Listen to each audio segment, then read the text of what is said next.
मराठ्यांना संघर्ष योद्धा मनोज जरांगे पाटलावर अभिमान का वाटतो ना, या व्हिडिओमध्ये मी तेच दाखवतोय. एकदा हा पाटलाचा व्हिडिओ बघा. आपण बी जरांगे पाटील म्हणत नाहीत, आपल्याला सुद्धा लक्षात ठेवा तुम्ही. कारण मी जातवाने असल, एक निष्ठ आहे जातीशी. अरे नको मला रुपया कोणाचा, नको मला पद.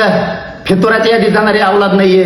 गोरगरिबांचं मराठ्यांचं रक्त नाही विकणार. त्या गोरगरीब मराठ्यांनी या पठ्ठ्याच्या खांद्यावरती गरीबाचं लेकरू म्हणून जबाबदारी टाकली.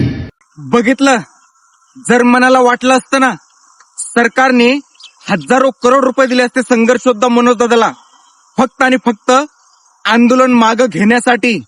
पण नाही, लाचारी नाही पत्करली.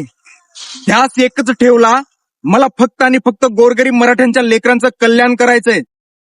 नाही फितुरी केली समाजाची. एकनिष्ठपणा काय असतो ना, प्रामाणिकपणा काय असतो ना, अवघ्या जगाला दाखवून दिलं संघर्ष योद्धा मनोज जरांगे पाटलांनी. नाही कुणापुढे झुकले ना, तर सरकार पुढे झुकले ना वाकले.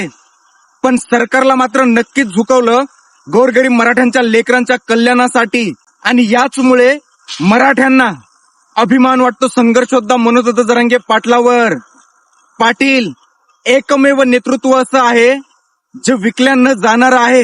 म्हणूनच आज 18 पगड जाती सुद्धा संघर्ष योद्धा मनोज दादावर डोळे झाकून विश्वास ठेवतात.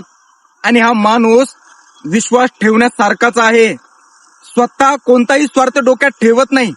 जो अंतरवाली सराटीमध्ये आपल्या पाशी येतो ना न्याय मागण्यासाठी, त्याला न्याय देण्यासाठी कोणताही स्वार्थ डोक्यात न ठेवता मैदानात उतरतो.